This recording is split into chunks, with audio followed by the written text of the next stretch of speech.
నమస్తే సార్, నా పేరు Anusha sir. Shankarapuram village sir, Mullamuru మండలం, ప్రకాశం జిల్లా సార్. నేను నా సొంత గ్రామంలో ప్రకృతి వ్యవసాయంలో పండిస్తూ వ్యవసాయం చేసుకుంటూ సొంత పనులు పిల్లలను చూసుకుంటూ చాలా కష్టపడుతున్నాను సార్. కానీ మీరు తీసుకొచ్చిన పద్ధతులు తల్లికి వందనం, దీపం పథకాల ద్వారా నాకు చాలా ధైర్యం వచ్చింది సార్. మళ్ళీ ఇప్పుడు అన్నదాత సుఖీభవ నాకు చాలా భద్రత కల్పించింది సార్. నాకు చాలా ధైర్యంగా ఉంది సార్. ధన్యవాదాలు సార్ మనస్ఫూర్తిగా. నాకున్న సొంత గ్రామంలో 3 ఎకరాల బొప్పాయి వేసి పండిస్తున్నాను సార్. నాతో పాటు 100 మందిని ప్రకృతి వ్యవసాయంలో తీసుకొస్తున్నాను సార్. కందిలో విత్తన శుద్ధి చేయిస్తున్నాను సార్. అంతర పంటలు వేస్తున్నాను సార్. ఏ గ్రేడు ఏటీఎం 3 చేయిస్తున్నాను సార్. ప్రతి మండే స్టాల్ పెడుతున్నాను సార్. ముల్లమూరులో ప్రకృతి వ్యవసాయం బాగా చేస్తున్నాం సార్. మీరు ఏ మీటింగ్కి వెళ్ళినా మా ప్రకృతి వ్యవసాయం గురించి బాగా చదువుతున్నారు సార్. మీరు ఇంకా బాగా చెప్పాలి, మమ్మల్ని బాగా ఇంకా ముందుకు తీసుకెళ్లాలని కోరుచున్నాం సార్. అన్నదాత సుఖీభావ పడాలంటే ప్రకృతి వ్యవసాయం చేయాలి, ఒక అరెకరమైనా పడాలి అని మీరు కోరండి సార్. మేము ఇంకా ముందుకు వెళ్తాం సార్. చాలా సంతోషంగా ఉంది సార్. ఓకే, ఇప్పుడు ఏమేమి ఈ ప్రభుత్వం వచ్చిన తర్వాత సూపర్ 6లో కానీ ప్రభుత్వం ఇచ్చినటువంటి సంక్షేమ కార్యక్రమాలు ఏమేమి ఇచ్చారమ్మా చెప్పగలుగుతావా? గ్యాస్ సిలిండర్లు ఇచ్చారు సార్ 2. ఒకటి తల్లికి వందనం ఇచ్చారు సార్. 2. ఎంతమంది పిల్లలమ్మా నీకు? 2 అమ్మాయిలు సార్. ఏం చదువుతారమ్మా? పెద్ద అమ్మాయి ఇంటర్ సార్. ఇంటర్. ఇంకొక అమ్మాయి? చిన్న అమ్మాయి ఏమో 8th క్లాస్ సార్. ఇద్దరికి వస్తా ఉందా? ఇద్దరికి వస్తుంది సార్. అంటే 30,000 వస్తా ఉంది. ఓకే, చాలా హ్యాపీగా కాదమ్మా. ఇంకేమేమి వస్తున్నాయి? తల్లికి వందనం వచ్చింది, పింఛన్ వస్తుంది సార్. మా మామయ్య గారికి నెలకు 4,000 పింఛన్ ఇస్తున్నారు సార్. మీ మామయ్య గారు 4,000 పింఛన్ ఇస్తున్నారు. అవును సార్. Okay, very good. తర్వాత సుఖీభావ ఈ రోజు వచ్చింది సార్. ఇది ఎంత వస్తుంది అనుకుంటున్నావు? 7,000 వస్తుంది సార్. 7,000 ఈ రోజు 3 సార్లు వస్తుంది సంవత్సరంలో. అవును సార్. 2 కలిపి రాష్ట్ర ప్రభుత్వం ఇస్తుంది సార్.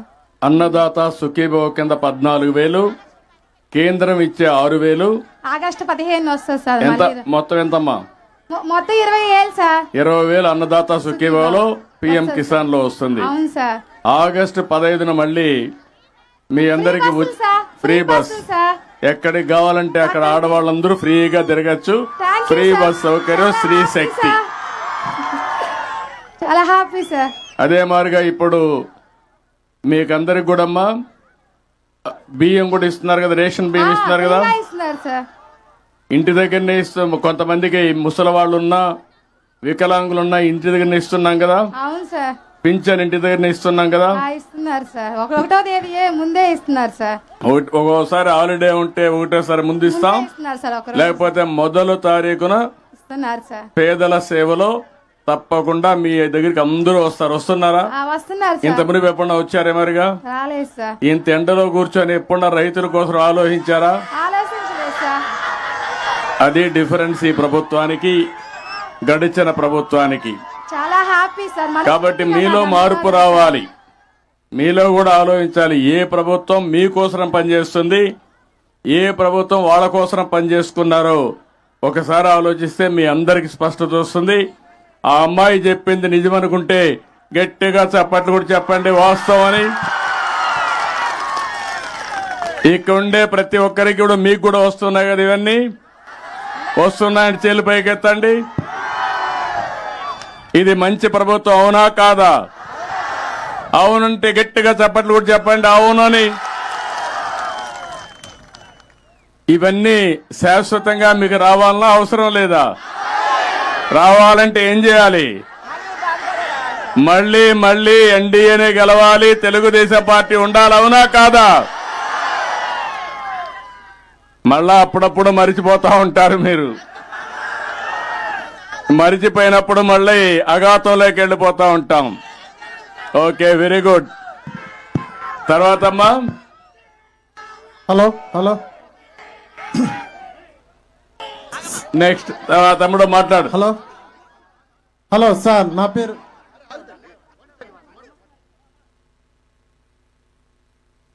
మాట్లాడా రాని వారు గారు. హలో సార్, నా పేరు అనిల్ కుమార్, తూర్పు రాపల్లం గ్రామం, దర్శి మండలం సార్. నేను ఇక్కడ ఒక 2 ఎకరాల్లో 1 ఎకరము చిన్న కోళ్ళ పరిశ్రమ వేసుకున్నాను సార్. నేను ఒక నిరుద్యోగిగా ఉన్నాను సార్ నేను ఇక్కడ. సో ఇక్కడ నాలాంటి వాళ్ళు ఇంకా కొంతమంది ఉన్నారు. వాళ్ళందరూ ఏంటంటే అందరూ స్వయంగా ఉపాధి కల్పించుకోవాలంటే కొంచెం చిన్నపాటి అవకాశాలు అందరి దగ్గర ఫైనాన్షియల్గా ఉండదు సార్. ప్రాబ్లం అదొకటి ఉంది. కానీ బ్యాంకులో ఇప్పుడు గేదెలకి వాటికి ఇచ్చినంత ఈజీగా ఈ కోళ్ళ పరిశ్రమ మీద లోన్లు ప్రొవైడ్ చేయట్లేదు సార్. మేము దానివల్ల చాలా ఇబ్బంది పడుతున్నాము. అంటే నేను ఒక్కనే అందరూ అనేది జాబ్లో ఉండకపోవచ్చు. కొంతమంది నిరుద్యోగులు ఉంటారు, స్వయం ఉపాధి కోరుకునే వాళ్ళు ఉంటారు సార్. మాకు దీని మీద మీరు ఏమి చెప్పాలనుకుంటున్నారు? ఏ భరోసా మా లాంటి వాళ్ళకి మీరు ఇవ్వాలనుకుంటున్నారు సార్? నువ్వేం చదువుకున్నావా? నేను డిగ్రీ చేశాను సార్. డిగ్రీ ఏం చేసావమ్మా? డిగ్రీ చేసిన తర్వాత గ్రాఫిక్ డిజైనర్గా 1.5 year జాబ్ చేశాను సార్. తర్వాత నేను ఓన్గా ఇలా ప్రొడక్షన్ చేసుకుంటున్నాను సార్. ఇప్పుడు ఇంటి దగ్గరనే వర్చువల్ గా కూడా వర్క్ చేసే వర్క్ ఫ్రమ్ హోమ్ ఉంది. అవును సార్. నువ్వెందుకు ఆ పని కూడా చేయకూడదు? కొన్ని రోజులు ఫ్రీలాన్సింగ్ చేశాను సార్. కానీ నేను ఇంకా కొత్తగా దీని గురించి ట్రేడింగ్ వైపు అలా వెళ్దామని. రెండు కూడా చేయొచ్చుగా తాత్కాలికంగా. చేస్తున్నాను సార్. అందులో ఆదాయం వస్తుంది, ఇందులో ఆదాయం వస్తుంది సార్. దాన్ని నేను అప్పుడప్పుడు ఫ్రీలాన్సింగ్ కూడా చేస్తుంటాను సార్. నేను ప్రీవియస్ గా చేసిన వాళ్ళు ప్రాజెక్ట్ ఇస్తే దాన్ని కంటిన్యూ చేసుకుంటుంటాను. మీరు చెప్పినట్టు యువత ఊరుక ఉండకుండా ఇప్పుడు వర్క్ ఫ్రమ్ హోమ్ వచ్చింది. ఇంటి దగ్గర కూర్చొని ప్రపంచంలో ఏ కంపెనీకి కావాలన్నా పనిచేసే అవకాశం వచ్చింది. రెండోది నువ్వు చెప్పినట్టు పౌల్ట్రీ గాని లేకపోతే గొర్రెల పెంపకం గాని మేకల పెంపకం గాని ఆవుల పెంపకం గాని ఇవన్నీ కూడా పాడి పరిశ్రమ గాని ఇంటి దగ్గర చేసుకోవచ్చు వ్యవసాయంతో సమానంగా. దీనివల్ల ఫార్మర్స్ ప్రొడ్యూసర్స్ ఆర్గనైజేషన్ కూడా ఉన్నాయి. అదే మరిగా మిమ్మల్ని అందరినీ ఎంఎస్ఎంఈ ఇంటికి ఒక పారిశ్రామికవేత్తను తయారు చేయాలన్న ఆలోచన. ఒకప్పుడు ఇంటికి ఒక ఐటీ ప్రొఫెషనల్ అనుకున్నాను. దానివల్ల ఈరోజు మీరు చూస్తే ప్రపంచం మొత్తం ఎక్కువ ఆదాయం వచ్చే వాళ్ళు ఇండియన్స్ అయితే వాళ్ళల్లో 33% తెలుగు వాళ్ళు ఉన్నారు. అది 25 సంవత్సరాల కంటే ముందు నేను ప్రారంభించిన ఉద్యమం ముందు చూపు. దానివల్ల ఈరోజు ఎక్కడికి పోయినా మన వాళ్లే ఉన్నారు. ఇప్పుడు నేను ఆలోచించేది 1 family 1 entrepreneur. ఒక కుటుంబానికి ఒక పారిశ్రామికవేత్త ఎంఎస్ఎంఈ పెట్టాలి. తొందరలోనే ఒక రతన్ టాటా ఇన్నోవేషన్ హబ్ అమరావతిలో పెడతాం. విశాఖపట్నం, రాజమండ్రి, విజయవాడ, తిరుపతి, అనంతపూర్ కేంద్రంగా రీజనల్ కేంద్రాలు పెడతాం. ప్రతి ఒక్క మిమ్మల్ని అందరినీ ప్రోత్సహిస్తాం. ఏం చేస్తాం? ఐడియాస్ ఇస్తాం, హ్యాండ్ హోల్డింగ్ చేస్తాం, వెంచర్ క్యాపిటల్ ఇప్పిస్తాను. మిమ్మల్ని పైకి తీసుకొచ్చే బాధ్యత ఈ ప్రభుత్వం చేసి ఒక బ్రిడ్జ్ కట్టారు సార్. చిన్న సాయిల్ వర్క్ ఉంది సార్. ఒక డిస్టెన్స్ ఎంతంటే ఒక 100 meters వరకు డిస్టెన్స్ ఉంది. దానివల్ల మనం ఇక్కడ చుట్టుపక్కల ఇక్కడ నుంచి దర్శి ఒక 5 kilometers, అక్కడ నుంచి ఉల్లగల్ వెళ్ళాలంటే ఒక 9 kilometers, మొత్తం 15-14 kilometers వెళ్ళాల్సి వస్తుంది. మనకు అది ఒక్కటే 100 meters క్లియర్ అయితే 5 kilometers లో మనం అక్కడికి రీచ్ అయిపోవచ్చు సార్. 7-8 గ్రామాల కనెక్టివిటీ ఉంది సార్ ఇటువైపు. కలెక్టర్ గారు ఇమ్మీడియట్ గా దాన్ని టేకప్ చేసి ఒక 2 నెలల లోపల పూర్తి చేసేయండి. కంప్లీట్. నమస్తే సార్. అన్నదాత సుఖీకి భవ పిఎం కిసాన్ నిధి కార్యక్రమం వచ్చేసిన ఆంధ్రప్రదేశ్ ముఖ్యమంత్రి నారా చంద్రబాబు నాయుడు గారికి నా మనస్ఫూర్తిగా ధన్యవాదాలు తెలుపుకుంటున్నా. సార్ నేను పుచ్చ అచ్చిరెడ్డి, బొట్లపాలెం గ్రామం, ఈ పక్క విలేజే. నేను 30 సంవత్సరాల నుంచి వ్యవసాయం చేస్తా ఉన్నాను సార్. వ్యవసాయం మీదనే ఆధారపడి ఉన్నాను. ఇదివరకటికి ఇప్పటికి కొంచెం ఇబ్బందికరంగా ఉంటుంది సార్. కూలీలు అది కష్టంగా ఉంటుంది. దానికి తోడు యంత్రాల రూపంగా మీరు కొత్త టెక్నాలజీ తీసుకొచ్చి రైతుకి సులభతరంగా ఆదాయ వనరులు చూపించే మార్గం ఏదన్నా చూస్తారని మేము భావిస్తా ఉన్నాం సార్. మాకు రైతుకి ఏ విధంగా మీరు లాభదాయకంగా మన ప్రభుత్వం తరఫున ఎట్లా చేస్తారో మాకు కొద్దిగా రైతులకు వివరించాలి సార్. ఒక విషయం మీరు గుర్తుపెట్టుకోవాలి రెడ్డి గారు. మీ పేరేమన్నారు? అచ్చిరెడ్డి సార్. అచ్చిరెడ్డి గారు, ఈరోజు మనం వాట్సాప్ గవర్నెన్స్ పెట్టాను. ఆగస్టు 15కు మీరు ఏ ఆఫీసుకు పోయే పని లేదు. నేరుగా మీరు వాట్సాప్లోకి పోతే ఏ పని కావాలన్నా, సర్టిఫికేట్ కావాలన్నా, పని కావాలన్నా అన్ని పనులు అయిపోతాయి. మీకు తెలుసా? అది తెలుసా? తెలుసా? ఉపయోగించుకుంటున్నారా? ఇక్కడ ఉండే వాళ్ళకందరికీ వాట్సాప్ గవర్నెన్స్ ఏదైతే అది తెలుసో అనేవాడు చేలిపైకి ఎత్తండి. అందరికి ఐడియా ఉంది. పనులు అవుతున్నాయా? 15వ తారీఖు డెడ్ లైన్. అందరూ కూడా మళ్ళీ ఏ ఆఫీసుకు పోయే పని లేదు. మీ పక్కనే ఎంఆర్ఓ ఆఫీస్ ఉంటుంది. అక్కడికి పోయే పని లేదు. మీ ఇంట్లో కూర్చొని చెట్టు కింద కూర్చొని నీకు ఏ పని కావాలన్నా చేపించే బాధ్యత నాది. జవాబుదారీతనం తీసుకొస్తాం. ఇప్పుడు మా మిత్రుడు పిచ్చిరెడ్డి గారు ఒక మాట అడిగారు. రైతులకు కూలీలు రావడం లేదు, ఇబ్బందులున్నాయి. ఆర్థిక అభివృద్ధిలో ఇవన్నీ కూడా కొన్ని పరిణామాలు. అందుకే నేను ట్రాక్టర్స్ ఇంట్రడ్యూస్ చేశాను, హార్వెస్టర్లు తీసుకొచ్చాను, నాట్లేసే మెషిన్లు తీసుకొచ్చాను, అదే మరి డ్రిప్ ఇరిగేషన్ తీసుకొచ్చాను. ఇప్పుడు డ్రిప్ ఇరిగేషన్లో మీరు చూస్తే ప్రకాశం జిల్లాకు 90% సబ్సిడీ ఇస్తున్నాం, రాయలసీమకి ఇస్తున్నాం. దాంట్లో ఎరువు వేయచ్చు, అదే మరిగా మీ నీళ్లన్నీ ఎన్ని కావాలని పెట్టచ్చు.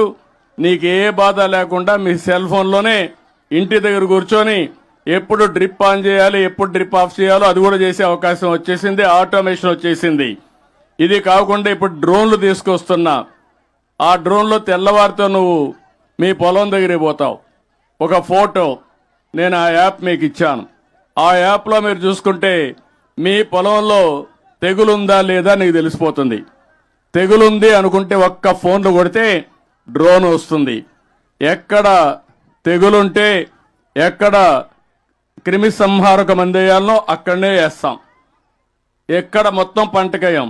ఇప్పుడు మీరేం చేస్తున్నారు? క్రిమి సంహారక మందులు తీసుకుపోయి కొట్టిందే కొట్టుడు, 100 సార్లు కొట్టేస్తున్నారు. దానివల్ల డబ్బులు అయిపోతున్నాయి. రెండో పక్కన మీరేం చేస్తున్నారంటే క్యాన్సర్ పేషెంట్లు ప్రొడ్యూస్ చేస్తున్నారు. ఎరువులు ఎక్కువ వేసినా, క్రిమి సంహారక మందులు వేసినా క్యాన్సర్ వస్తుంది. ఈ విషయం గుర్తుపెట్టుకోవాలి. ఒక ఆడబిడ్డ ఇప్పుడే చెప్పింది, ప్రకృతి సేద్యం. ప్రకృతి సేద్యం చేస్తే 100 సంవత్సరాలు మీ ఆయుస్సు గ్యారంటీ. ఇది నా భరోసా. మీరందరూ గుర్తుపెట్టుకోవాలి. మీరు కానీ ఎప్పటికప్పుడు వీలైనంత వరకు నేను అందుకే డ్రోన్స్ పంపిస్తా, వ్యవస్థ కూడా తీసుకొస్తున్నా. నీ ఫోన్లోనే అన్ని పనులు అయిపోయేట్టుగా చాలా సిస్టమేటిక్గా చేసేట్టుగా అన్ని తీసుకొస్తాం. దానివల్ల మోడర్నైజేషన్ వస్తుంది. అగ్రికల్చర్లో టెక్నాలజీ ఉపయోగిస్తాం. ఇంకొక పక్కన మీరు గుర్తుపెట్టుకోవాలి, ప్రపంచం మొత్తం ఆహార అలవాట్లు మారిపోతున్నాయి. ఒకప్పుడు అందరూ రైస్ తినేవాళ్ళం, ఒకప్పుడు రైస్ కూడా తినేవాళ్ళం కాదు. ఎన్టీ రామారావు గారు వచ్చిన తర్వాత 2 రూపాయల కేజీ బియ్యం పెట్టిన తర్వాత పేదవాళ్ళందరూ కూడా అన్నం తినడం మొదలుపెట్టారు. అంత మునుపు మీరు తినేది కొర్రలు, రాగులు, సజ్జ, జొన్న ఇవి తినేవాళ్ళు. దానివల్ల ఆరోగ్యం బాగుండేది. ఇప్పుడు మీలో ప్యాషన్ పెరిగింది. డబుల్ పాలిష్, తెల్లగా ఉండాలి. తెల్లగా ఉంటే ఏమొస్తుంది? కార్బోహైడ్రేట్స్ ఉంటాయి. అది తింటే పౌష్టికాహారం కాదు. దానివల్ల అన్ని సమస్యలు వస్తున్నాయి. అందుకే ప్రపంచం మొత్తం ఇప్పుడంతా కూడా మీరు చూస్తే పళ్ళు ఎక్కువ తింటున్నారు, కూరగాయలు ఎక్కువ తింటున్నారు, ప్రకృతి సేద్యంలో వచ్చినట్టు తింటున్నారు, కోడి మాంసం ఎక్కువ తింటున్నారు, ప్రోటీన్ ఉంటుందని. ఎగ్ ఎక్కువ తింటున్నారు, అక్కడక్కడ కొద్దిగా మటన్ తింటున్నారు, పాలు ఎక్కువ తాగుతున్నారు. పాలతో వచ్చే పదార్థాలు ఎక్కువ తినే పరిస్థితికి వచ్చారు. ఇంకా మనం ఆ దృష్టిలో మీరు పోవాల్సిన అవసరం ఉంది. నేను చెప్పింది అప్పుడప్పుడు మీరు ఫాలో కావాలా. మీరు ఫాలో గారు లేదు అప్పుడే చాలా తక్కువ అవుతున్నారు మీరంతా. అందుకే ఈ సమస్యలన్నీ వస్తున్నాయి. నేనేదైతే మీ అందరికీ చెప్తున్నానో నా ఆలోచన ఒకటే. 25 ఏళ్లకు మనపు రైతు బిడ్డ ఐటీ ప్రొఫెషనల్ కావాలనుకున్నా, కూలీ చేసే వాళ్ళ పిల్లలు ఐటీ చదివించాలనుకున్నా. ఈ రోజు వీళ్ళు చదువుకొని మీ పిల్లలు కూడా మీ ఊర్లో చూస్తున్నారు. వేరే దేశాల్లో ఉన్నారా? డబ్బులు సంపాదించారా? దేనివల్ల? ఎవరు చెప్పారు? ఎవరు ప్రమోట్ చేశారు? మీరందరూ సెల్ ఫోన్లు వాడుతున్నారా? వాడుతున్నాం సార్. 25 ఏళ్ళకు మనకు సెల్ ఫోన్లు ఉన్నాయా? లేవు సార్. పాత రోజు జ్ఞాపకం చేసుకుని మీ ఇంట్లో ఒక ఇది ఉండేది, డబ్బులుండే వాళ్ళకి ఒక ఫోన్ ఉండేది. అది BSNL public limited company, land phone. Phone చేస్తే వచ్చేది అప్పుడు మీకు. అప్పుడు లైట్నింగ్ కాల్ అని ఒక పేరు ఉండేది. అంటే 10 రెట్లు ఎక్కువ కడితే లైట్నింగ్ కాల్ ఇస్తామని వారానికి వచ్చేది. అవి చూసిన తర్వాత పక్కన దేశాల్లో చూసిన తర్వాత టెక్నాలజీ పోతుందంటే ఆ రోజు పోరాడి ప్రధానమంత్రిగా ఉన్నటువంటి వాజ్పేయి గారిని మెప్పించి డీరెగ్యులేషన్ తీసుకొచ్చా. ఈ సెల్ ఫోన్లు వచ్చాయి. ఇప్పుడు సెల్ ఫోన్లు అందరికీ ఉన్నాయా? ఉన్నాయంటే చేలు పైకెత్తండి. అందరూ వాడుకుంటున్నారు. కానీ సెల్ ఫోన్ రెండు, మా పిచ్చిరెడ్డి లాంటి వాళ్ళైతే 2 ఫోన్లు పెట్టుకుంటున్నారు.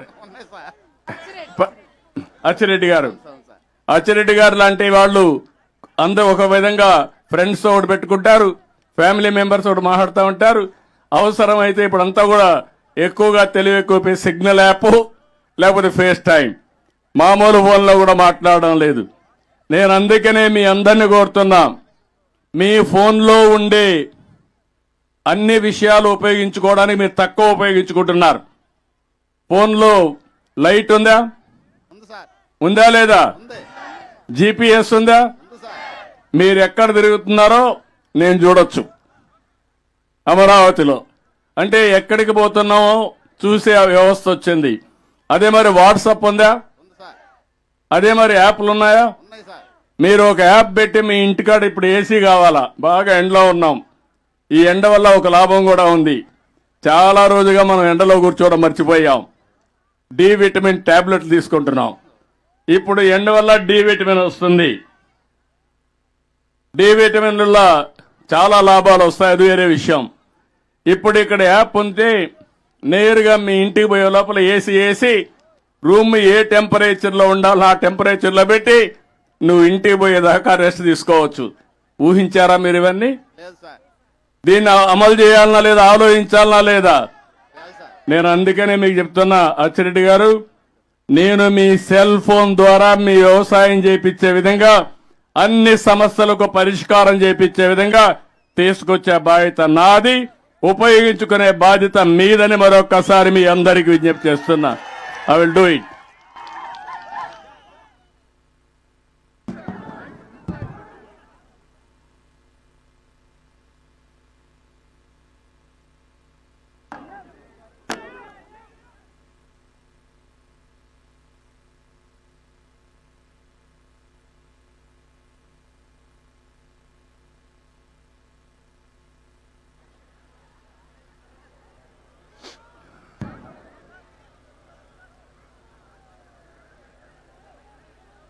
వేదిక మైక్ సౌండ్. వేదిక పైనున్న రైతు సోదరి సోదరిమణులు, అదేవిధంగా సహచర మంత్రివర్గ సభ్యులు, ప్రజాప్రతినిధులు, ఈరోజు మంచి ఎండ, ఈ ఎండను కూడా లెక్క చేయకుండా ఈ కార్యక్రమాన్ని జయప్రదం చేస్తున్నటువంటి రైతు సోదరి సోదరిమణులందరికీ మనస్ఫూర్తిగా నమస్కారాలు, అభినందనలు, శుభాభినందనలు.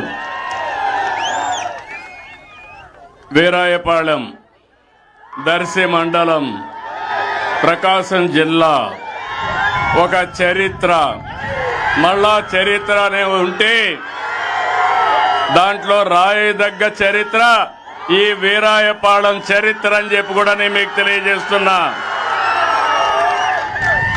దీనికంటే ఆనందమైనటువంటి సమయం నాకు ఏది లేదు జీవితంలో. చుట్టూ చూస్తే పచ్చని పొలాలు, రైతు ఎప్పుడూ పొలం దగ్గరనే ఉంటాడు, ఈ ఎండలోనే ఉంటాడు. అలాంటి ఎండలో కూర్చొని రాష్ట్రానికి అన్నదాత సుఖీభవ కింద ఈరోజు కేంద్రం ఇచ్చే డబ్బులు కలిపి 7,000 రూపాయలు ఇక్కడ ట్రాన్స్ఫర్ చేశామంటే మీ అకౌంట్కి వేసామంటే అది చరిత్ర. అదే నాకు సంతోషం. మిమ్మల్ని చూస్తున్నా, ఒక్కొక్కరిని చూస్తే సూపర్ 6 వచ్చాయి, అనేక కార్యక్రమాలు వచ్చాయి. ఎంతమంది పిల్లలుంటే అంతమంది పిల్లలకి తల్లికి వందనం వచ్చింది అని ఆనందపడతా ఉంటే దానికంటే నాకు ఏరే సంతోషం ఏముందని మిమ్మల్ని అడుగుతున్నా. అన్నదాత ఎప్పుడు కూడా సుఖీభవ, రైతే రాజు కావాలి. అందుకని ఈరోజు ఎన్ని కష్టాలన్నా ఉండేయండి, ఆ కష్టాలు నా వరకే పరిమితం. మీరు మాత్రం సుఖ సంతోషాలతో ఉండాలనేది నా ఆకాంక్షని మరొకసారి విజ్ఞప్తి చేస్తున్నా. ఎన్నికల కంటే ముందు అరాచక పాలన, రాక్షస పాలన, విధ్వంస పాలన, మా తమ్ముడు సైకో పాలన అంటున్నాడు. అవును, అందరినీ ఇబ్బంది పెట్టారు, వాళ్ళు ఆనందపడ్డారు. డబ్బులు వచ్చేసాయి, అకౌంట్లో డబ్బులు వచ్చాయి. మా తమ్ముడు తెలివి అకౌంట్ ఇక్కడి నుంచే చెక్ చేసుకుని అవసరమైతే ఇక్కడి నుంచే ఎవరికి ఇవ్వాలనో వాళ్ళకు ట్రాన్స్ఫర్ కూడా ఒక క్లిక్ తో చేసేస్తాడు. అది ఈ రోజు యొక్క టెక్నాలజీ ప్రభావం. నేను ఎన్నికల కంటే ముందు ఒక మాట చెప్పాను. ఆ రోజు మీకు చెప్పింది అభివృద్ధి చేస్తాను. అభివృద్ధి తెలిసిన పార్టీ తెలుగుదేశం పార్టీ. సమిక్షేమం చేస్తాం. సమిక్షేమానికి నాంది పలికిన వ్యక్తి నందమూరి తారక రామారావు. Party Telugu Desam party. ఈరోజు నేను కష్టపడుతున్నాను. నా కష్టం కొంతమంది కోసం కాదు, రాష్ట్రంలో ఉండే ప్రతి ఒక్కరికి న్యాయం చేయాలి. మీ ముఖంలో ఆనందం చూడాలి, మీ జీవన ప్రమాణాలు పెరగాలి. కంటిన్యూగా నిరంతరం మిమ్మల్ని ఎంపవర్ చేసే దిశగా ముందుకు తీసుకుపోతా. అందుకే ఎన్నికల్లో మీరు చూస్తే మొట్టమొదటిసారిగా రాష్ట్రంలో జనసేన అధ్యక్షుడు పవన్ కళ్యాణ్ గారు ఈ రాష్ట్రంలో ప్రభుత్వ వ్యతిరేక ఓటు చీలకూడదని ఒక మంచి భావంతో ముందుకొచ్చి ఆ రోజు పొత్తుకు నాంది పలికారు. ఆ తర్వాత బీజేపీ జాతీయ పార్టీ రెండోసార్లు అధికారం ఉన్నారు, మూడోసారిలో అధికారానికి వచ్చారు, నాలుగోసారి కూడా వస్తారు. అందుకనే వాళ్ళు ముందుకొచ్చి మన రాష్ట్రంలో పొత్తు పెట్టుకోవాలంటే రాష్ట్ర ప్రయోజనాల దృష్టిలో పెట్టుకుని ఆ రోజు మనం పొత్తు పెట్టుకున్నాం. ఈరోజు ప్రధానమంత్రి గారు ఉపన్యాసం మీరు చూశారు. సింధూర్ గర్వకారణం. ఎక్కడ కూడా ఒక్క వ్యక్తిని చంపకుండా ఎవరైతే మన ఆడబిడ్డల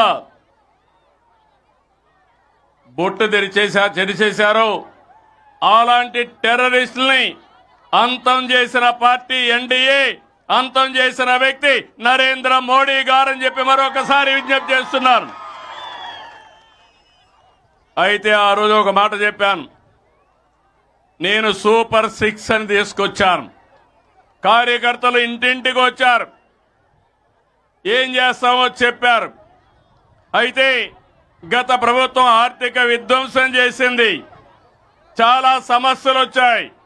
కానీ నాకు దృఢ సంకల్పం ఉంది. ఎట్టే పరిస్థితిలో ఇచ్చిన మాట నిలబెట్టుకోవాలని ఎన్ని కష్టాలున్నా సూపర్ 6 అమలు చేస్తున్నామని మరొక్కసారి మీకు విజ్ఞప్తి చేస్తున్నాం. అదే కాదు, ఇచ్చినట్టు అన్ని కూడా అమలు చేస్తున్నాం. మీలో ఒక ఆలోచన రావాలి. ఇచ్చినప్పుడు మీరు అనుకుంటారు ఆటోమేటిక్గా వస్తాయని. ఏది ఆటోమేటిక్గా వస్తే అందరూ ఇవ్వగలుగుతారు. నేను అడుగుతున్నా, 5 సంవత్సరాలు పింఛన్లు ఇచ్చారు. 3,000 ఉంటే ఒక్కొక్క సంవత్సరం ముక్కుతూ మూలుగుతూ 250 పెంచి 5 ఏళ్లలో 3,000 చేశారు. నేను ఒక మాట చెప్పాను, మీ అందరికీ 3,000 నుంచి 4,000 చేస్తా. జూన్లో ఫలితాలు వచ్చాయి, ఏప్రిల్ నుంచే ఇస్తానని పెంచిన పింఛను ఏప్రిల్ నుంచే ఇచ్చానా లేదా అని మిమ్మల్ని అడుగుతున్నా. మామూలు కాదు. 4,000 దివ్యాంగులకి 6,000 ఉంటే 3,000 పెంచాను. 3,000 నుంచి 6,000 పెంచాను, అంటే 12 రెట్లు పెంచాను. భగవంతుడు వాళ్ళ పట్ల చిన్న చూపు చూశాడు. మానవత్వంతో వాళ్ళు ఆదుకోవాలని నేను ముందుకు పోయాను. దీనివల్ల మీరు చూస్తే ఈరోజు 32,134 కోట్ల రూపాయలు సంవత్సరానికి ఖర్చు అవుతుంది. మన తర్వాత పక్కనుండే తెలంగాణ 8,000 కోట్లు, కడవోళ్ళు 4,000 కోట్లు. అది ఎక్కడా? నేను ఇచ్చేది ఎక్కడా? ఈ 64 లక్షల మందికి పింఛను ఇస్తున్నా. మీరంతా గుర్తుపెట్టుకుంటారా అని నేను మిమ్మల్ని అడుగుతున్నా.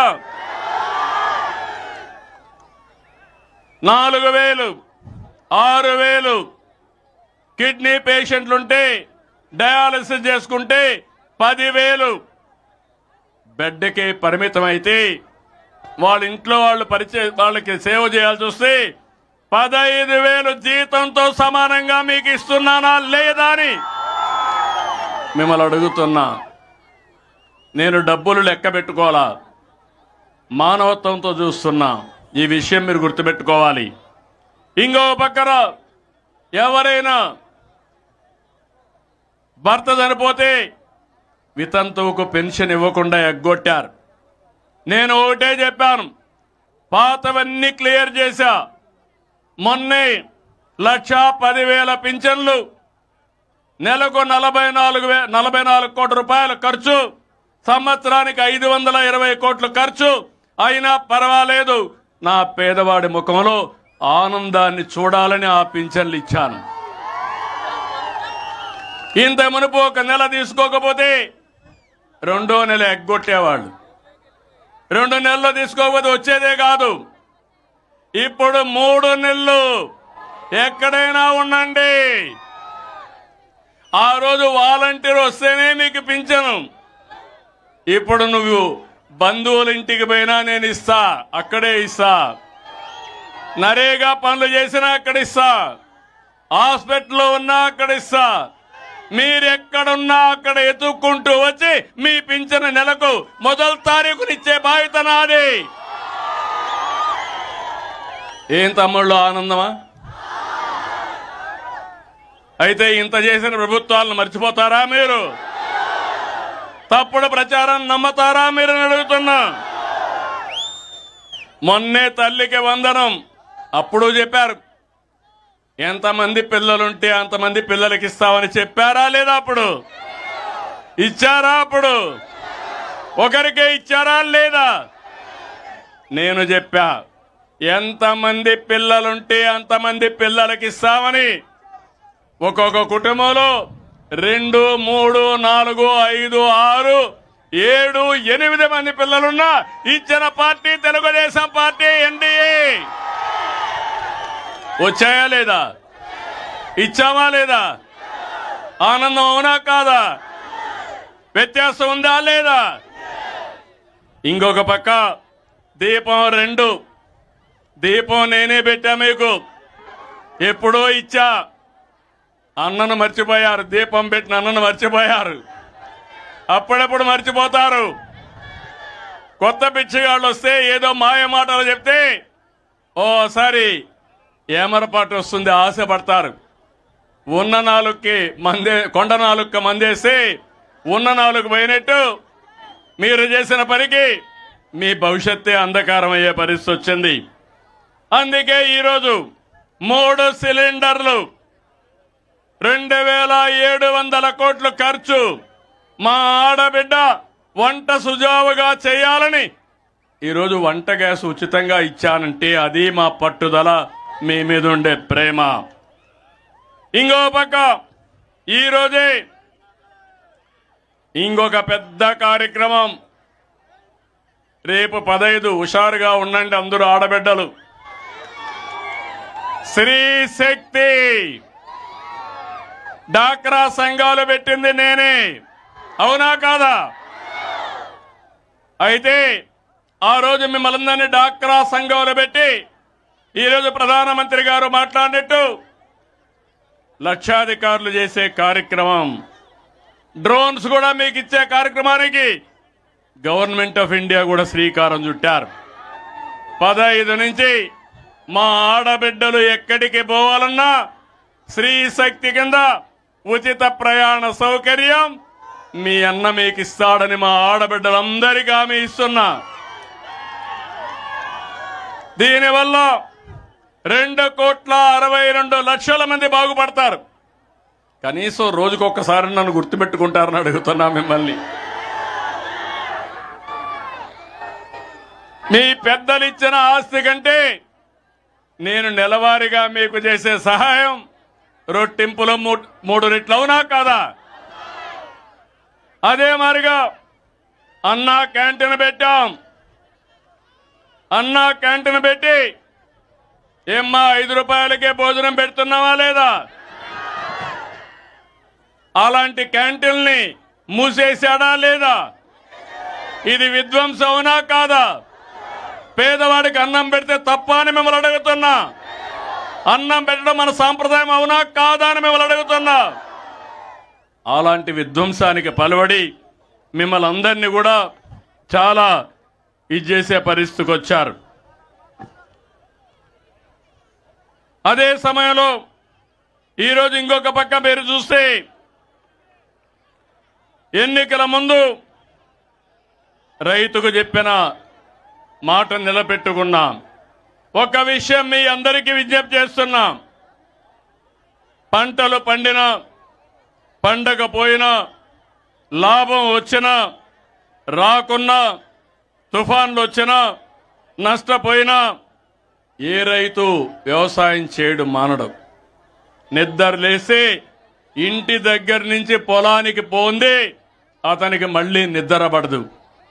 అలాంటి మీరు దేశానికి అన్నం పెట్టాలనే తపనతో భయంకరమైన కరోనా వచ్చిన సమయంలో అన్ని రంగాలకు లాక్డౌన్ ఇచ్చాం. కానీ ఒక్క రైతుకు మాత్రం లాక్డౌన్ లేదు. భుజాన నాగల పెట్టుకొని అందరికీ అన్నం పెట్టాలని ఏమాత్రం విశ్రమించకుండా పనిచేశారు. ప్రాణాలు లెక్క పెట్టుకోలేదు. ఇది మీ గొప్పతనం. మీకు ఎంత చేసినా అది తక్కువే అవుతుంది. ఈ రైతును నిలబెట్టే బాధ్యత ఈ ప్రభుత్వాన్ని చెప్పి మరొక్కసారి మీకు తెలియజేస్తున్నా. ఈ పథకం ద్వారా ఈరోజు మీరు ఒక్కసారి చూస్తే 46,85,838 మంది రైతులకు లబ్ధి వస్తుంది. ఒక్కొక్క రైతుకు 5,000 వేసాం. కేంద్రం 2,000 వేసింది. మన వాటా 2,343 కోట్లు, కేంద్రం వాటా 832 కోట్లు, రెండు కలిపితే 3,175 కోట్లు ఈ రోజే మీ అకౌంట్కి వస్తున్నాయని చెప్పి కూడా నేను మీకు తెలియజేస్తున్నా. మా తమ్ముడు ఇప్పుడే చెక్ చేసి చెప్పాడు నా డబ్బులు వచ్చేసిందని. చెక్ చేసుకోండి.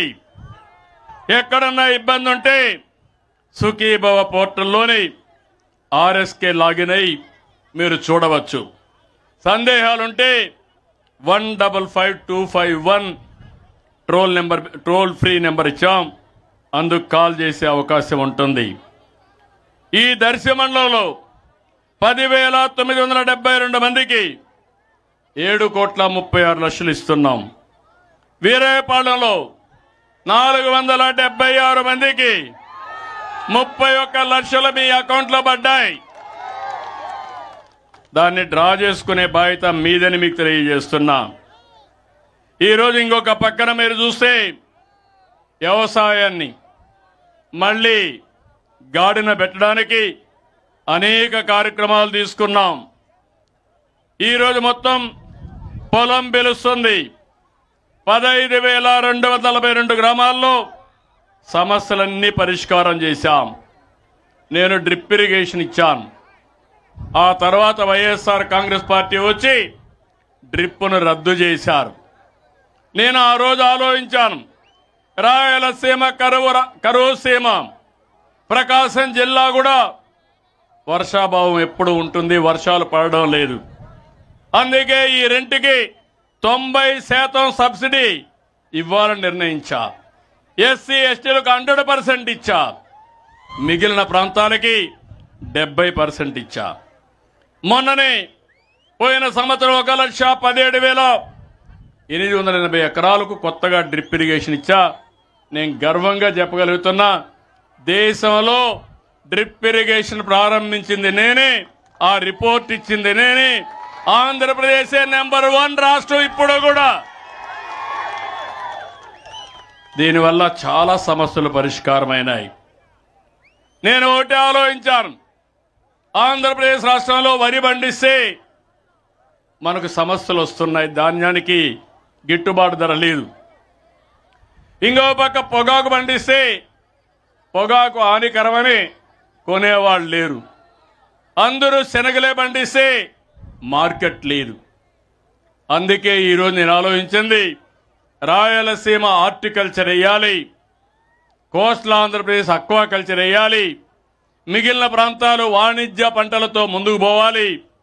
ఏ పంటలు వేయాలనో, ప్రపంచం మొత్తం ఏ పంట వేస్తే గిట్టుబాటు వస్తుందో అవన్నీ స్టడీ చేసి ఎప్పటికప్పుడు మీ అందరికి కూడా నాలెడ్జ్ అంతా ఇస్తా. ఇంకో పక్క గుర్తుపెట్టుకోండి, నేను ఆ విషయాల్లో కూడా ఈరోజు మీరు చూస్తే ఇది కాకుండా ఒకటి రెండు విషయాలు చెప్పినాక ఆ విషయం కూడా మీకు చెప్తాను. అక్వా రైతులకి ₹50 కరెంట్ ఇచ్చి అక్వా రైతుల్ని ఆదుకునే బాధ్యత ఈ ప్రభుత్వానిది. నిన్న అమెరికా టారిఫ్ పెంచారు, అక్వా రైతుల మీద కొంత భారం ఉంటుంది. రేపో ఎల్లుండో పిలుస్తున్నా, మాట్లాడి ఏ విధంగా చేయాలనో కార్యాచరణ ప్రణాళిక తయారు చేసుకుంటాం. మత్స్యకారులు సాయాన్ని ఇవ్వడం, ముందు 10,000 ఇస్తే ఇప్పుడు 20,000, 1,29,178 మందికి వాళ్ళ అకౌంట్లో మత్స్యకార సేవలో డబ్బులు వేసామని చెప్పి కూడా నేను మీకు తెలియజేస్తున్నా. ఈరోజు ఇక్కడే మిమ్మల్ని అందరినీ కోరుతున్నాం, ఎరువుల తగ్గించాలి, వినియోగం తగ్గాలి, పురుగు మందుల వినియోగం తగ్గాలి, ఉన్నంతలో ప్రకృతి సేద్యం వైపు ముందుకు పోవాలి, బయో ఆర్గానిక్ నాన్ ఫెర్టిలైజర్ వైపు రైతులు దృష్టి పెట్టాలి. దీనికి కావలసిన నాలెడ్జ్ని ఇచ్చే బాధ్యత నాది. ఈరోజు మీరు చూస్తే 26,000 మంది రైతులకి 50% సబ్సిడీతో వ్యవసాయ పనిముట్లు కొనిచ్చాం. ఇంకొక పక్క సాగు కోసం 875 డ్రోన్లని ఈరోజు యూస్ కోసం పెట్టాను. చాలా కంపెనీలు వచ్చాయి. మన ఓర్వకల్లో ఈరోజు డ్రోన్ సిటీ పెట్టి రైతుకు వ్యవసాయానికి డ్రోన్స్ ఏ విధంగా ఉపయోగపడతాయో నిరంతరం యూస్ కేసెస్ తయారు చేస్తున్నారు. నిరంతరం R&D కూడా కొనసాగుతా ఉందని చెప్పి నేను మీకు తెలియజేస్తున్నా. ఈరోజు మీరు ఒక విషయం గుర్తుపెట్టుకోవాలి, ఇక్కడ వ్యవసాయానికి నీళ్లు చాలా అవసరం. ఒకప్పుడు నిద్ర లేసి వర్షం పడకపోతే వర్షాధార పంటలు మీరేస్తే ఆ తర్వాత ఎప్పుడు కూడా ఆకాశం వైపు చూస్తూ ఎప్పుడు వర్షం పడుతుందా అని బాధపడేవాళ్ళం. అలాంటి చాలా సమస్యలు వచ్చాయి. నేను అందుకే ఈరోజు ఆలోచిస్తున్నాను, రాష్ట్రంలో అన్ని నదుల అనుసంధానం చేయాలి. పోలవరం మనకు ఒక అవకాశం. పోలవరాన్ని పూర్తి చేసుకుంటే సముద్రంలోకి పోయే నీళ్లు వ్యవసాయానికి మళ్లించే అవకాశం ఉంటుంది. అందుకని ఈ సభలో అందరికీ హామీ ఇస్తున్నా, 2027 డిసెంబర్కి పోలవరాన్ని పూర్తి చేసి జాతికి అంకితం చేసే బాధ్యత ఈ ప్రభుత్వానిది.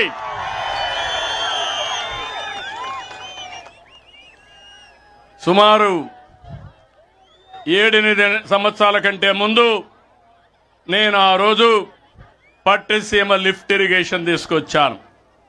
ఉండే కాలువ పూర్తి చేసి రైట్ మెయిన్ కెనాల్ పూర్తి చేసి ఆ నీళ్లు తీసుకొచ్చి కృష్ణా నదిలో వేసి కృష్ణా డెల్టాకు వాడి నాగార్జున సాగర్లో ఉండే నీళ్లు ఇక్కడ రైతాంగానికి ఇచ్చాను. శ్రీశైలంలో ఉండే నీళ్లు రాయలసీమ రైతులకు నీళ్లు ఇచ్చాను. ఈసారి నేను ముందే పంట వేయమన్నాను, మీరే సిద్ధంగా లేరు. భవిష్యత్తులో పంట ముందేసుకోవాలి, నీళ్లన్నీ మిగలబెట్టాలి. రాబోయే సంవత్సరం నుంచి నీటి ఎద్దడి లేకుండా చేసే బాధ్యత నాదని మీ అందరికీ హామీ ఇస్తున్నా. ఇంకో పక్క ఈరోజు మీరు ఒక విషయం గుర్తుపెట్టుకోవాలి, నేను ముందే చెప్పాను, ప్రపంచమంతా పరిస్థితులు మారుతూ ఉంటాయి, రాజకీయ పరిస్థితులు మారుతాయి. ఈరోజు అమెరికా ఉన్న పళంగా 25% డ్యూటీలు పెంచేశారు. దానివల్ల రైతులు పండించే పంటలన్నీ ఇబ్బంది వచ్చే పరిస్థితి వచ్చింది. అయితే నేను ఆలోచించేది ఎప్పటికప్పుడు ఇవన్నీ దృష్టిలో పెట్టుకొని మీరు ఏ పంట వేయాలనో చెప్తాం, ఏ పొలంలో ఏ వాతావరణంలో ఏ పంట వస్తుందో చెప్తాం, ఎక్కడ నీళ్లు ఎప్పుడు ఇస్తాం ముందే చెప్పేస్తాం. దాని ప్రకారం మీరు పంట వేసుకుంటే ఒకవేళ ఇంటర్నేషనల్ మార్కెట్లో అనుకోని ప్రతిఫలాలు వస్తే కొనే బాధ్యత, మిమ్మల్ని నిలబెట్టే బాధ్యత ఈ ప్రభుత్వాన్ని చెప్పి కూడా మీకు తెలియజేస్తున్నా. అందుకని ఏపీ మార్కెట్ ద్వారా ఈ జిల్లాలో 20 మిలియన్ కేజీల పొగాకు కొనుగోలు చేసి డబ్బులు ఎంతైనా పర్వాలేదు రైతును ఆదుకోవాలని దగ్గర 273 కోట్ల రూపాయలు ఖర్చు పెడుతున్నాం. అందరూ మీనమేషాలు లెక్కేస్తారు. మా అధికార యంత్రాంగం కూడా చెప్పారు నష్టం వస్తుందన్నారు. నష్టం వస్తే నేను భరిస్తా, నా రైతు చితికిపోవడానికి వీలు లేదని కొనుగోలు చేస్తున్నామని చెప్పి నేను మీకు తెలియజేస్తున్నా. మామిడి రైతులు చిత్తూరులో ఇబ్బంది వచ్చింది, ధరలు పడిపోయినాయి, ఎక్స్పోర్ట్స్ లేవు. కొనుగోలు చేసే ఫల్ ఫ్యాక్టరీస్ అన్నీ ఎక్కడికక్కడ పడకేసే పరిస్థితికి వచ్చారు. నేను 4 రూపాయలు కేజీ, ఒక టన్నుకు 4,000 రూపాయలు ఇచ్చి నేను వాళ్ళని ప్రోత్సహించానంటే అది ఈ ప్రభుత్వానికి రైతుల పట్ల ఉండే అభిమానం, ప్రేమ. ఈరోజు మీరు చూస్తే 4,29,521 మెట్రిక్ టన్నులు మామిడి కొనుగోలు చేసిన పార్టీ తెలుగుదేశం పార్టీ, ఎన్డీఏ అని చెప్పి కూడా నేను మీకు తెలియజేస్తున్నా. ఇంకో పక్క కోకో, పామాయిల్ ఉంది. మధ్యలో లాభం రావాలని ఇంటర్ పంట కింద కోకో వేయించా, దానికి కూడా రేట్లు తగ్గిపోయినాయి. తగ్గిపోతే 500 రూపాయల చొప్పున ఇచ్చి దగ్గర 12 కోట్ల రూపాయలు ఇచ్చి అది కూడా కొనుగోలు చేసి ధరలు నియంత్రణ చేశాం. ఎక్కడైతే మిరప దెబ్బతింటే అనునిత్యం మానిటర్ చేసి ధరల్ని స్థిరీకరించాం. ఇంకో పక్క రబీలో 8,282 కోట్లతో 6 లక్షల మంది రైతుల నుంచి 36 లక్షల మెట్రిక్ టన్నులు ధాన్యాన్ని కొన్నాం. ఖరీఫ్ రబీలో 4,575 కోట్లతో 20 లక్షల మెట్రిక్ టన్నుల ధాన్యాన్ని 2 లక్షల రైతుల నుంచి కొన్నాం. ఇంత మునుపంతా కూడా అప్పు పెట్టి వెళ్ళిపోయేవారు. గడిచిన ప్రభుత్వం పెట్టిన అప్పుని 1,700 కోట్లు వచ్చిన వెంటనే తీర్చాను. ఇప్పుడు నేను ఒకటి హామీ ఇస్తున్నా, ధాన్యం కొనుగోలు చేసిన తర్వాత 48 గంటల్లో మీ అకౌంట్లో డబ్బులు వేసే బాధ్యత మాది. ఎవరికి ఇబ్బంది రాదు. ఇప్పుడు అడుగుతున్నా, ఏ ప్రభుత్వం ప్రజాప్రభుత్వం అని మిమ్మల్ని అడుగుతున్నా, ఏ ప్రభుత్వం వల్ల మీకు లాభం వస్తుందని మిమ్మల్ని అడుగుతున్నా. కానీ ఈ సమయంలో ఇంకొక పక్క వ్యవసాయానికి ప్రత్యేక బడ్జెట్ తీసుకొచ్చాం. 15,278 కోట్ల రూపాయలు. భూసార పరీక్షలు చేస్తున్నాం. సబ్సిడీ విత్తనాలు గిట్టుబాటు ధరకిస్తున్నాం. భూసార పరీక్షలు 1,30,00,000 చేసి సాయిల్ హెల్త్ కార్డ్స్ మీకు ఇస్తున్నాం. నేల స్వభావాన్ని బట్టి జిప్సం కానీ, జింక్ కానీ, బోరాన్ లాంటి సూక్ష్మ పోషకాలని మీకు అందిస్తున్నా, సబ్సిడీతో అందిస్తున్నా. మానవ శరీరానికి న్యూట్రిషియస్ ఫుడ్ ఏ విధంగా అవసరమో భూమికి కూడా ఇవన్నీ ఉంటేనే సారవంతంగా ఉంటుంది, దానివల్ల మంచి పంట వస్తుంది. ఇంకో పక్క వ్యవసాయం ఇవన్నీ మీరు చూస్తే పరికరాలు 1,488 కోట్లతో కొన్నాం. 4,99,000 మంది 99,000 రైతులకు ఇచ్చాం. రైతు రథం కింద 23,500 ట్రాక్టర్లు కొన్నాం.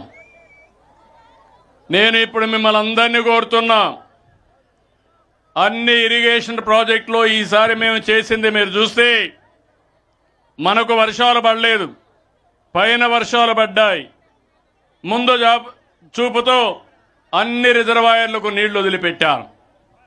ఈరోజు మన రాష్ట్రంలో 1000 టీఎంసీ నీళ్లుంటే 750 టీఎంసీ నీళ్లు రిజర్వాయర్లు ఫుల్ అయి కళకళలాడుతున్నాయంటే అది ఈ ప్రభుత్వం యొక్క దూరదృష్టి అని చెప్పి నేను మీకు తెలియజేస్తున్నా. దీంతో నేను ఆగడం లేదు. ఎవ్వరికి కూడా తాగడానికి కానీ, వ్యవసాయానికి కానీ, ఇండస్ట్రీ కానీ నీటి కొరత లేకుండా చేయడానికి నదుల అనుసంధానం చేస్తాం. ఇది కాకుండా మీ అందరికి హామీ ఇస్తున్నా, మీరు కూడా ముందుకు రావాలి, భూగర్భ జలాలు పెంచాలి. ఈరోజు వర్షాకాలం అయిన తర్వాత 3 మీటర్లో నీళ్లు ఉండాలి. మళ్ళీ వర్షాకాలం కంటే ముందు -8 మీటర్లో నీళ్లు ఉండాలి. మనం ఈ 5 మీటర్ల నీళ్లు వాడుకుంటే 600 టీఎంసీ నీళ్లు వాడుకుంటాం. ఇవి కాకుండా 1000 టీఎంసీ జలాశయాల్లో ఉంటే ఈ 2 వాడుకుంటే రాష్ట్రానికి ఇబ్బంది లేకుండా ఉంటుంది. నేను ఆ రోజు 14-19 68,000 కోట్ల రూపాయలు సాగునీటి ఖర్చు పెట్టాం. తర్వాత వచ్చిన ప్రభుత్వం 12,000 కోట్లు ఖర్చు పెట్టింది. ఎస్టాబ్లిష్మెంట్ కూడా పెట్టలేకపోయారు. ఇంకో పక్క మీరు ఒకసారి చూస్తే ఉచిత బీమా ఇప్పుడే ప్రధానమంత్రి గారు చెప్పారు, దాన్ని మొత్తం నాశనం చేశారు. డబ్బులు కట్టకుండా 3 ఏళ్లు నాశనం చేసి మళ్ళీ ఉచిత బీమా పథకాన్ని ప్రవేశపెట్టిన పార్టీ తెలుగుదేశం, ఎన్డీఏ అని చెప్పి కూడా నేను మీకు తెలియజేస్తున్నా. దీనివల్ల చాలా నష్టం వచ్చాయి. ఇక్కడే మీకు గుండ్ల కమ్మ ఉంది. ఏం తమ్ముళ్ళు జ్ఞాపకం ఉందా మీకు? గేటు పోయింది, రిపేర్లు చేశారా అని మిమ్మల్ని అడుగుతున్నా. నీళ్లు వెళ్ళిపోయినాయా లేదా అని అడుగుతున్నా. రైతులు నష్టపోయారా లేదా అని మిమ్మల్ని అడుగుతున్నా. అయినా మీకు ఇంకా కోపం రాలా. గుండ్లకమ్మ గేట్లు రిపేర్ చేయించినవే కాకుండా మళ్ళా గుండ్లకమ్మ నీళ్లు పెట్టిన ఘనత కూడా తెలుగుదేశం పార్టీదని చెప్పి కూడా నేను మీకు తెలియజేస్తున్నా. ఈరోజు పాత ప్రకాశం జిల్లా ఉంది, కరూరు జిల్లా, నీళ్లు లేవు. కొన్ని ప్రాంతాలకు మాత్రం కృష్ణా వెస్టర్న్ డెల్టా వస్తుంది, కొన్ని ప్రాంతాలకు నాగార్జున సాగర్ వస్తుంది, రైట్ మెయిన్ కెనాల్ వస్తుంది. మిగిలిన ప్రాంతాల్లో నీళ్లు లేవు. 95-96లో నేనే వెలుగొండ ప్రారంభించాను. కానీ మీరు 2019లో అధికారం వచ్చుంటే 20కంతా ప్రాజెక్టు పూర్తయ్యేది. దాన్ని పూర్తిగా నిర్వీర్యం చేశారు. ఇప్పుడు నేను హామీ ఇస్తున్నా, రాబోయే సీజన్కి ఫేజ్ 1 పూర్తి చేసి కృష్ణా జలాలు ప్రకాశం జిల్లాకు తీసుకొచ్చే బాధ్యత, వెలుగొండ పూర్తి చేసే బాధ్యత ఈ ప్రభుత్వాన్ని. దీనివల్ల చాలా వరకు లాభం వచ్చే పరిస్థితి వస్తుంది. ఈరోజు రాష్ట్రంలో మీరు చూస్తే నేను ముందే చెప్పా, అన్ని రిజర్వాయర్లకు నీళ్లు ఇచ్చాం. ఎక్కడ చూసినా ఫుల్గా ఉన్నాయి. మళ్ళా ఆశాజనకంగా రెయిన్ఫాల్ అంతా బాగుంటుందని ఆగస్ట్ సెప్టెంబర్లో ప్రిడిక్షన్ వచ్చింది. అది వస్తే ఇంకా మనందరికి కూడా రైతులు ఎవరైతే మెట్ట పైర్లు వేశారో వాళ్ళకు లాభం వస్తుంది. మిమ్మల్ని అందరినీ కోరుతున్నా, సాగునీటి సంఘాలు పెట్టాం, నేనే పెట్టాను. మొన్నే ఎన్నికలు పెట్టాను. కాలువలు రిపేర్ చేసే బాధ్యత కూడా మీదే. చివరి భూములకు నీళ్లు తీసుకుపోయే బాధ్యత కూడా మీదే. అయితే ఈరోజు ఒక్క విషయంలో నేను మీ అందరికీ చెప్తున్నా, నేను 24 గంటలు మీకోసం పరిగెత్తున్నా. మీ జీవితాల్లో వెలుగులు ఇవ్వాలని ప్రయత్నం చేస్తున్నా. మీ కష్టాన్ని తగ్గించి మీ జీవన ప్రమాణాలు పెంచాలని నిద్ర లేచినప్పటి నుంచి ఎండలో కూడా మీరు చూస్తే నేను లెక్క పెట్టుకోవడంలా. ఎండ మనోళ్ళు చూసి భయపడాలి, అది సంకల్పం. ఎండను చూసి మనం భయపడితే చేయగలిగింది ఏమీ ఉండదు. అయితే ఇక్కడ నేను మిమ్మల్ని అడుగుతున్నా, నేను కొత్త రాజకీయాలు చూస్తున్నా. 48 సంవత్సరాల సుదీర్ఘ రాజకీయ జీవితం నాది. ఆంధ్రప్రదేశ్లో, సమైక్య ఆంధ్రప్రదేశ్లో 9 సంవత్సరాల ముఖ్యమంత్రిని. ఎవరికి ఆ ఛాన్స్ రాలా. 10 సంవత్సరాల అపోజిషన్ పార్టీ లీడర్ని. నేను చేసిన పని బ్రహ్మాండమైన ఫలితాలు వచ్చి ఇప్పుడు హైదరాబాద్ చూస్తే దేశానికే తలమానికంగా తయారయ్యింది. Highest per capital income Hyderabad వల్ల తెలంగాణకు వచ్చింది. కానీ ఎప్పుడూ ఇలాంటి వ్యక్తులు నేను ఎప్పుడూ చూడలేదు. నాకు ఒక పట్టుదల ఉంది. నేను చేసి చూపించిన ఒక ప్రూఫ్ ఆఫ్ కాన్సెప్ట్ హైదరాబాద్ ఉంది. ఇంకొక పక్క హైదరాబాద్ కంటే మిన్నగా ఆంధ్రప్రదేశ్ని డెవలప్ చేసి 2047కి భారతదేశంలో నెంబర్ 1 రాష్ట్రానికి చిరునామాగా ఆంధ్రప్రదేశ్ని తయారు చేయాలి. సిద్ధమా? మీరు నమ్మకమా? నాతో కలిసి నడుస్తారా? కానీ మన రాష్ట్రంలో ఉండే ఒక పార్టీ ఎప్పుడు కూడా ఒక విషయం మీరు గుర్తుపెట్టుకోవాలి. ఇటీవల జరిగిన 2 సంఘటనల మీ దృష్టి తీసుకొస్తున్నా. చాలా ఉన్నాయి, ఒక 2 తీసుకొస్తున్నా. ఇక్కడ పొదులు వచ్చారు, తప్పు లేదు. కానీ వచ్చినప్పుడు ఆడబిడ్డల్ని, అమరావతి ఆడబిడ్డల్ని బ్రోతల్స్గా చిత్రీకరించారు. ఇక్కడుండే ఆడబిడ్డలు కోప్పడి క్షమాపణ చెప్పమని అడిగారు. చెప్పమని అడిగితే ఇక్కడ ఆడబిడ్డలపైన దౌర్జన్యం చేశారు. ఇది న్యాయమా అని మిమ్మల్ని అడుగుతున్నా. నిన్న చూశారు, ప్రశాంత రెడ్డి గౌరవ ఎమ్మెల్యే ఆవిడ వ్యక్తిగత జీవితాన్ని విమర్శించాడు. ఒక మాజీ ఎమ్మెల్యే. అతను పశువా మనిషా తెలియదు. నేనైతే పిలిపించి వార్నింగ్ ఇచ్చి ఇంకోసారి చేయకుండా చూడండి. ఏ ఆడబిడ్డ అయినా మన ఆడబిడ్డ, ఆ ఆడబిడ్డ గౌరవాన్ని కాపాడవలసిన బాధ్యత రాజకీయ నాయకులదని గట్టిగా వార్నింగ్ ఇచ్చేవాడిని. నువ్వేం చేశావు? ఇంటికి వెళ్ళాడా? పరామర్శించాడా? అన్నాడు. ఇంకో మాట, అవసరమైతే మా వాళ్లకు చెబితే ఇండల్లోకి పోయి లేపేస్తారన్నాడు. రెఫా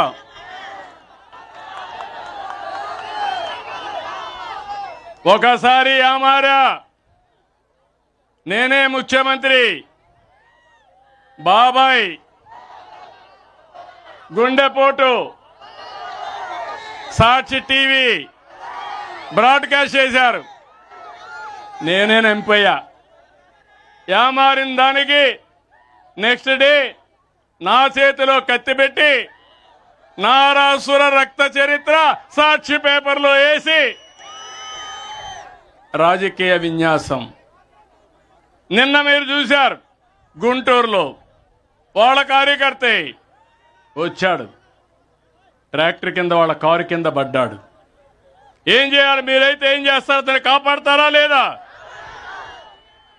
చెయ్యాలనా లేదా? మన మనుషులతో పనిచేస్తామా లేదా? ఏం చేశాడు? ఎత్తి ఆ పొదల్లో పారేశారు. అతను చనిపోయాడు. చనిపోతే అంబులెన్స్ పైన పెట్టాడు. ఇది న్యాయమా అని మిమ్మల్ని అడుగుతున్నా. నిన్న మీరు చూశారు, బంగారుపాలెంలో మార్కెట్ కమిటీ ఉంది, అక్కడికి వెళ్ళాడు. అక్కడ వాళ్ళ మనుషులు పెట్టి దౌర్జన్యంగా మామిడికాయలు ట్రాక్టర్ లాక్కొని వచ్చి రోడ్డు మీద పోసి ధర లేదని విన్యాసం చేశాడు. ఇప్పుడు ఏం చేశాడంటే దానిపైన దుర్మార్గమైన కార్యక్రమం అక్కడ వచ్చిన వీడియో తీసి నిన్న నెల్లూరులో పెట్టారంటే నెల్లూరులో బంగారుపాలెం మార్కెట్నే తీసుకొచ్చి అతను ఫేక్ వీడియోని ప్రదర్శించాడంటే మనిషి అని మిమ్మల్ని అడుగుతున్నా. మీరు సాక్షి పేపర్ చూస్తారా అని అడుగుతున్నా. సాక్షి టీవీ చూస్తారా అని మిమ్మల్ని అడుగుతున్నా. ఇది ఫేక్ అవునా కాదని అడుగుతున్నా. ఇక్కడ ఒక విషయం ఉంది, మీ అందరికీ చెప్పాలి. ఈరోజు రాజకీయాలు అనేటివి ప్రజల కోసం పనిచేయాలి. వారి అంతిమ లక్ష్యం అధికారమైన నైతిక విలువలు, పద్ధతులు, నిబంధనలు, కట్టుబాట్లు తప్పనిసరిగా ఉండాలి. ఎక్కడున్నా నన్ను చూసి 10 మంది నేర్చుకోవాలి. ఈరోజు ఇతను చూసి ఏమి నేర్చుకుంటున్నారు తమ్ముళ్ళు? గొడ్డలి వేట్లు, బూతుల పంచాంగం, రఫా రఫే. అంటే నిన్న కూడా ఇండ్లకు పోయి మా వాళ్ళకి చెప్తే లేపేస్తారంటే నువ్వు లేపేస్తే చూడడానికి ఇక్కడ ఉండేది సిబిఎన్.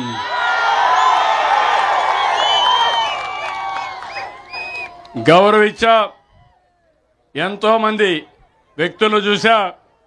ఇంత మునుపు మీరు చూసి తీవ్రవాదుల పైన పోరాడా, ముఠా నాయకుల పైన పోరాడా, కమ్యూనల్ వైలెన్స్ తెచ్చే వాళ్ళపైన పోరాడా.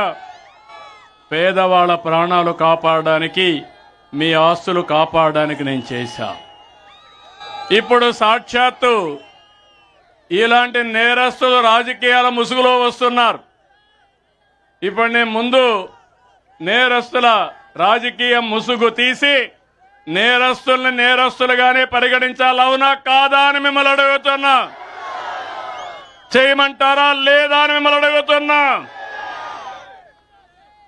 మీరు కూడా సహకరిస్తే నేను కోరుకునేది ఒకటే, మనది ప్రజల మేలు కోరే ప్రభుత్వం, మంచి చేసే ప్రభుత్వం, మంది సమిక్షేమ ప్రభుత్వం, అభివృద్ధి ప్రభుత్వం. P4తో పబ్లిక్ ప్రైవేట్ పీపుల్స్ పార్ట్నర్షిప్తో సమానత్వం తీసుకొచ్చే ప్రభుత్వం ఇది. ఒక విజన్తో మీ ముందుకొచ్చా. మీ బిడ్డల భవిష్యత్తు కోసం పనిచేస్తున్నా. మీ జీవన ప్రమాణాలు పెంచడానికి ప్రయత్నం చేస్తున్నా. నా ఆశ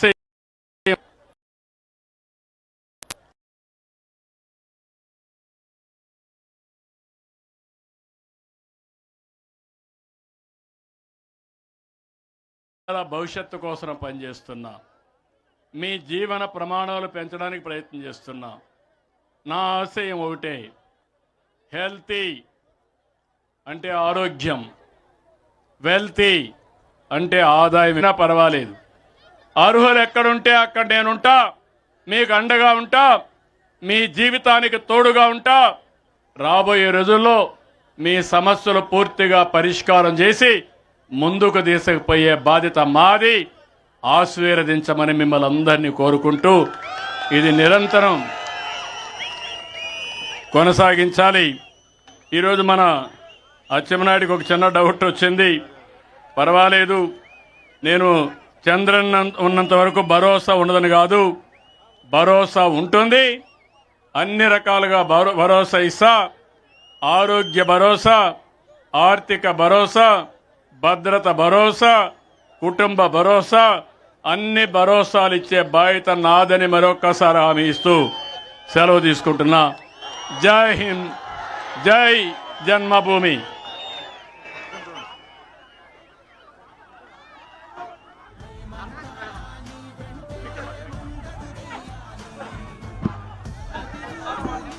పాలన కోరిన్